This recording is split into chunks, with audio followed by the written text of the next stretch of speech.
My name is Bailey Clements, and we are here with Dr. Elda Fisher of Duke University and UNC. Dr. Fisher, thank you so much for joining us today. Thank you. It's such a great pleasure to be here. Awesome.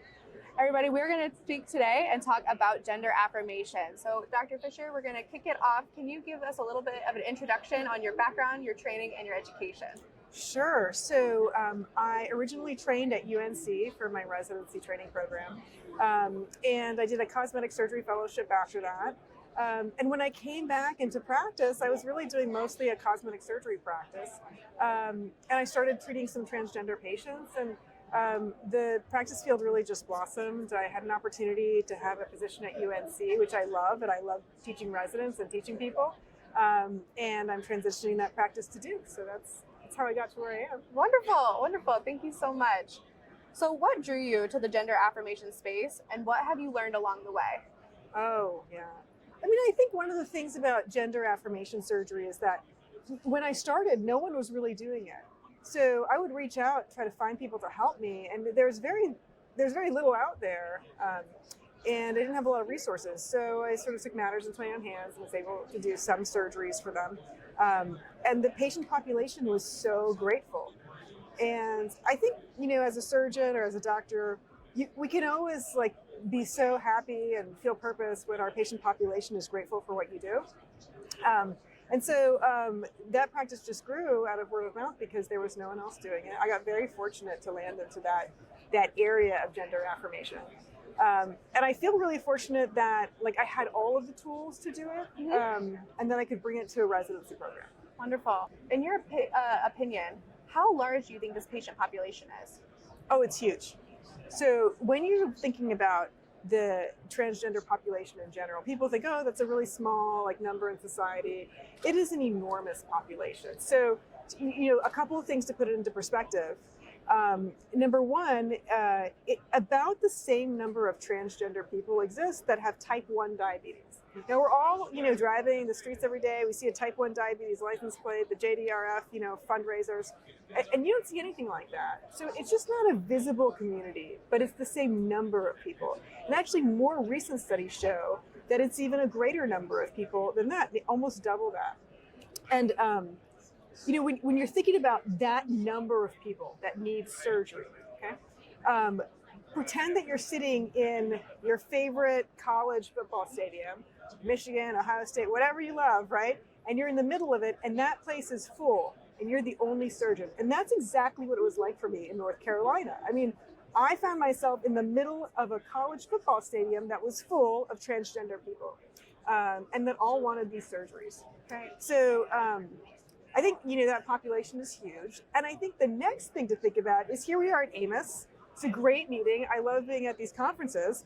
But you've got a whole bunch of panels on cleft craniofacial and this weird thing where you have this matched with this. And how are we imaging non-syndromic patients for skeletal advancement and obstructive sleep apnea? But we're not talking about an enormous population of patients that we can all operate on here. Right? And so it should be a really much bigger presence because the percentage of people that have, non-syndromic cleft, cases, that's a very small percent in comparison to the percent of people that need transgender facial surgery. Wonderful. Thank you so much for that input. My next question is, what would you say to other surgeons wanting to provide care to patients seeking gender affirmation surgery? Well, for starters, just a reiteration of the last thing, which is there are so many patients. So if you want to provide care for transgender patients, there will be lots of patients lining up at your door for that. The second part is, I think, the population in this group, right, in oral and maxillofacial surgeons, is enormous. Most oral and maxillofacial surgeons see patients between the ages of, say, 18 and 30, right? That's the most common age group that we see. And the most recent Pew Research study showed that 1 in 20 patients that age identify as transgender. So even if they don't think they're treating the transgender population, in 1 in 20 cases, they are. And you have to make sure that's incorporated into your treatment plan, right? So if you're doing orthognathic surgery, that should be incorporated into your treatment plan. If you're doing cosmetic surgery, it should definitely be incorporated in your treatment plan.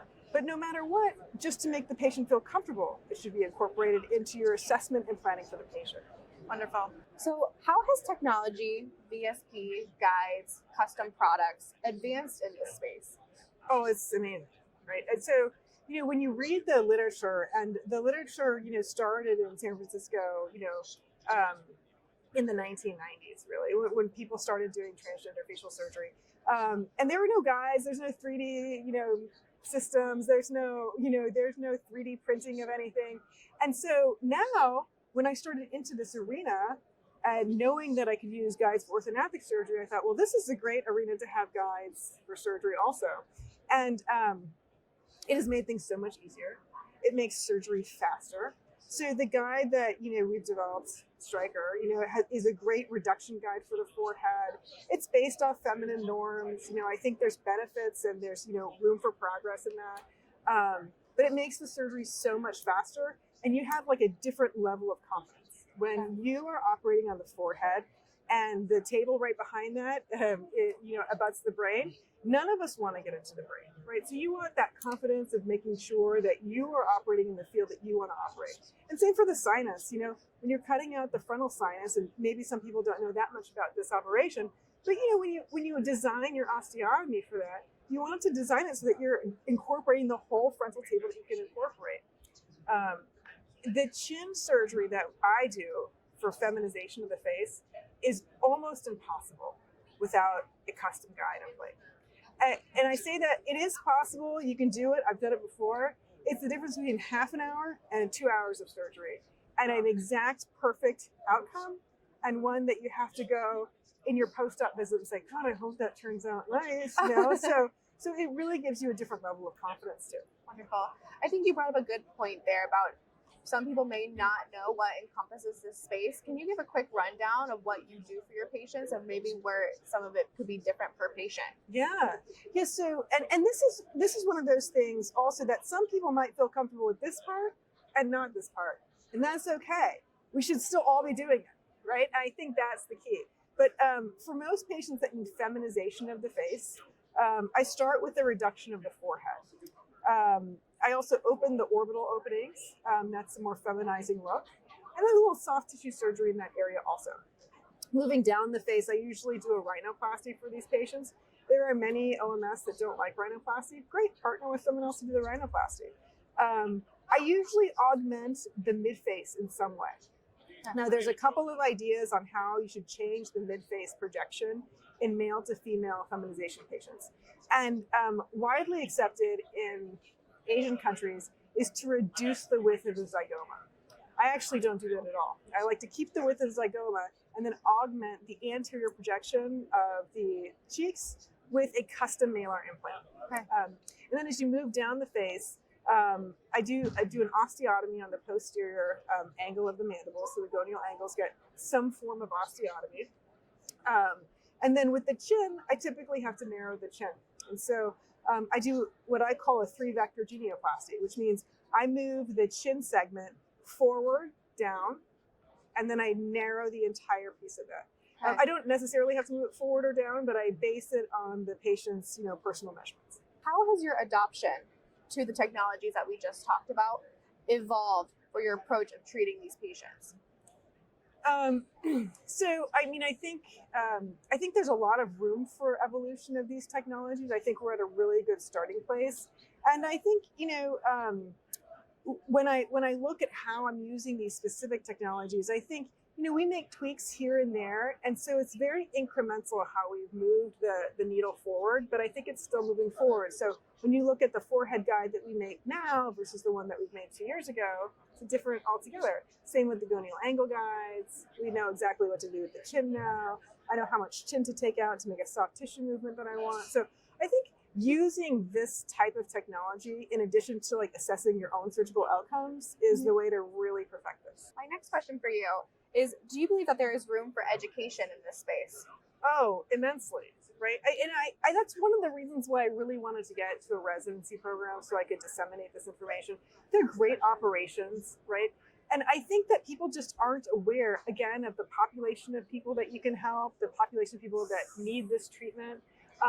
And also that these operations that we do they're in their wheelhouse, right? So if you whatever kind of surgeon you are, if you operate on the head and neck, some of these operations are in your wheelhouse, right? And so this is a vast field for so many different types of surgical specialties. So if you're an OMS and you like operating on the mandible, you can operate on the mandible, right? If you're an OMS and you don't mind doing your coronal flap, do it. If you're an ENT surgeon and you like the coronal flaps and the frontal sinus access, but you don't like the rest of it, then you find someone else to do it. But there's so much space here to educate all different types of surgeons that they can be a part of this type of operation. Wonderful. So speaking of awareness, so how are these patients finding their practitioners? Well, that's a great question. The reality is there's so few. So there's really not a lot of options for them. So depending on your state, again, North Carolina, it's like one hand the number of people that will do any types of these facial surgeries, not even the whole gamut of them. New York, California, you can find more surgeons. Some people look for surgeons through their insurance network. So their insurance network will say, oh, we know there's a surgeon here at UNC or at Duke that's operating these cases. You can go see that person. And then, of course, there's all the, social media, message boards where people communicate, what surgeon they went to, where, what that person did. One thing that I don't see on those is whether or not the surgeon has been using some kind of 3D planning system. And for my patients, they love seeing the 3D planning, right? Even if we can't show them a soft tissue rendition that's working that well, the 3D planning demonstrates to them what we're going to do for them. And they can really see and they can hold the changes that can get them a skull. Wonderful. That's awesome. So I wanted to kind of bounce back to you talking about insurance. Can you talk a little bit about what this has been like for you? So the insurance space is different in every state. Okay, I think that it's changing a lot. Okay, and I think there are many states that have insurance policies that are, in that state that will cover facial feminization or facial masculinization procedures. You really have to, as a patient, be cognizant of what your insurance policy will cover and, be ready to pick and choose some of the operations if your insurance company isn't going to cover them. But again, one of the nice things for oral and maxillofacial surgeons is that some of these operations can be done in an office setting. So you don't really need, some people have the ability to pay out of pocket for an office setting operation. You don't need a hospital system to do a lot of this. Wonderful, wonderful. So how do you have that conversation with your patients? I think, the first thing we ask them is like, here are the things that we think would benefit you. So start with your treatment plan.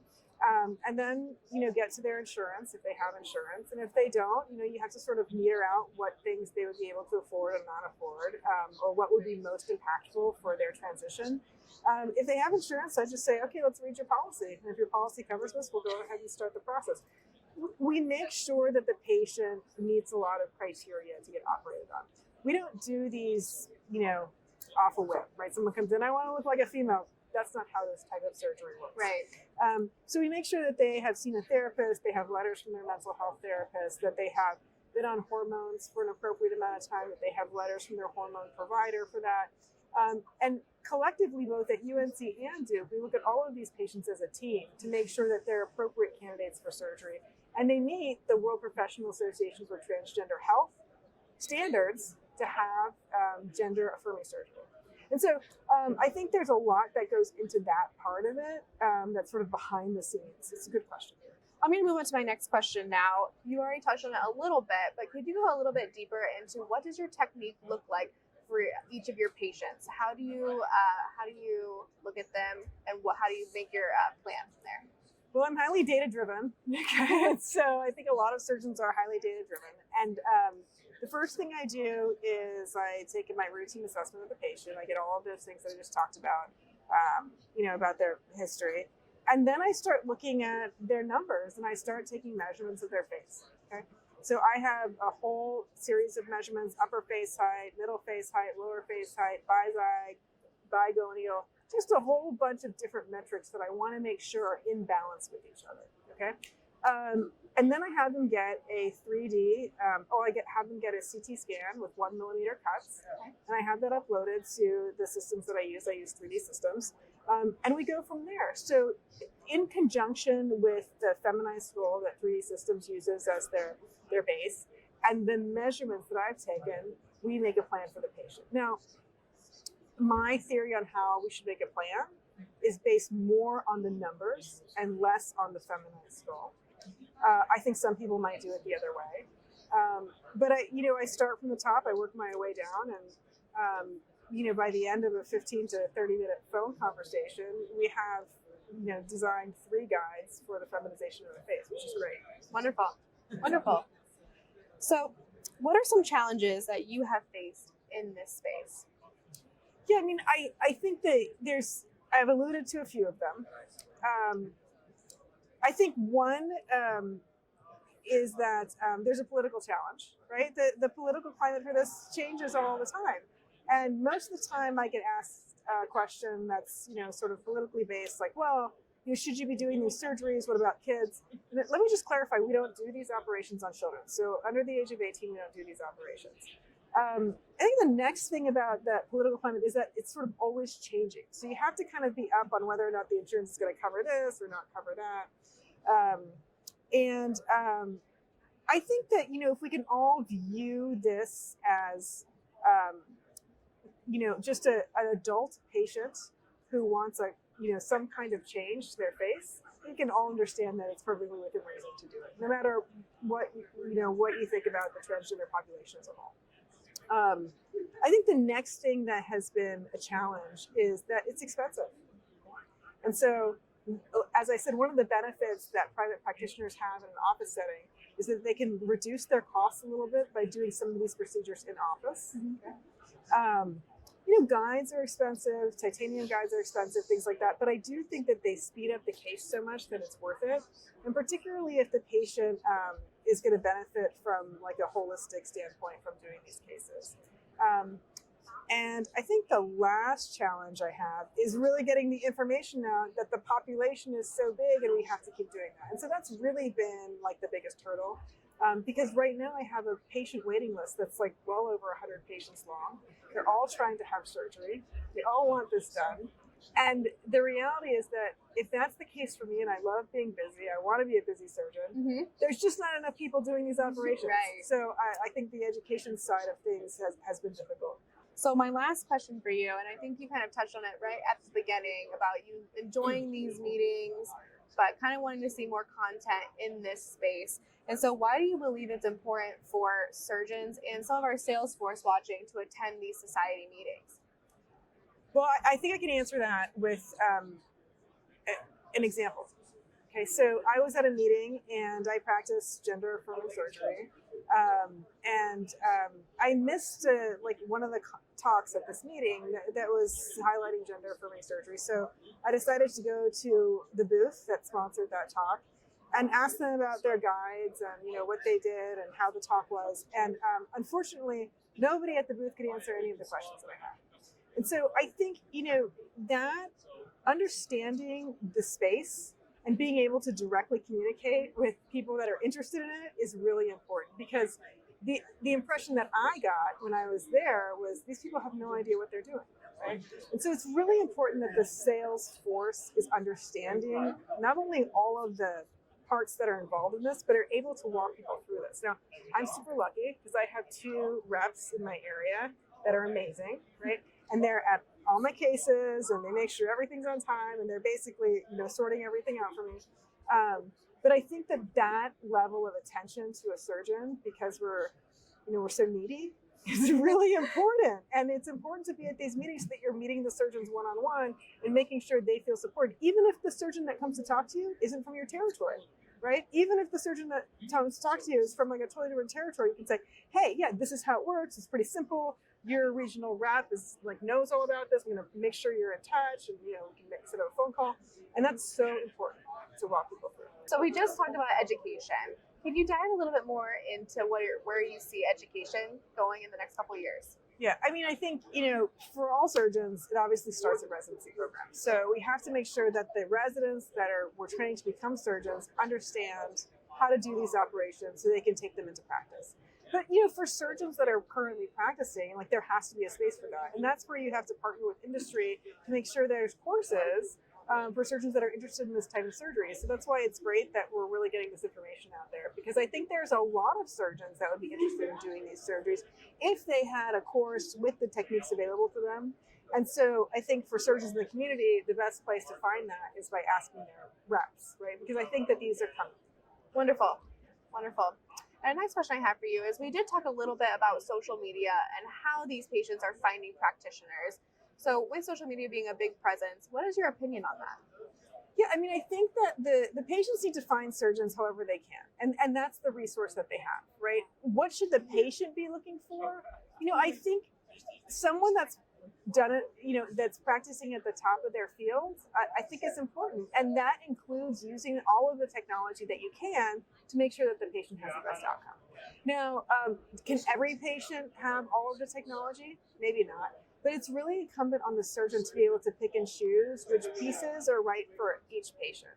And so I don't think that the patients understand that part, right? And so you really need to find someone that can use the 3D planning, can use modeling systems, can reassure you that the cuts that they're making are going to be the cuts that they plan. And so I think that's hard for patients to find. And if we could highlight that a little bit more in those arenas, that would be helpful. Wonderful. Well, Dr. Fisher, that is all the questions I have for you. So once again, thank you so much for joining us at AMOS 2023. And is there any last words you'd like to give? Well, thank you so much, Bailey. This has been fun, actually. Yes. And, it's really nice to be able to have like this partnership and camaraderie when you can really like elevate an area of surgery that has not just had enough time in the light yet. I think that the conversation today and the conversation 5 years from today is going to be completely different, just based on the population that we're looking at here. Awesome. Wonderful. Well, thank you again so much, and have a wonderful rest of your trip. Thanks. You too.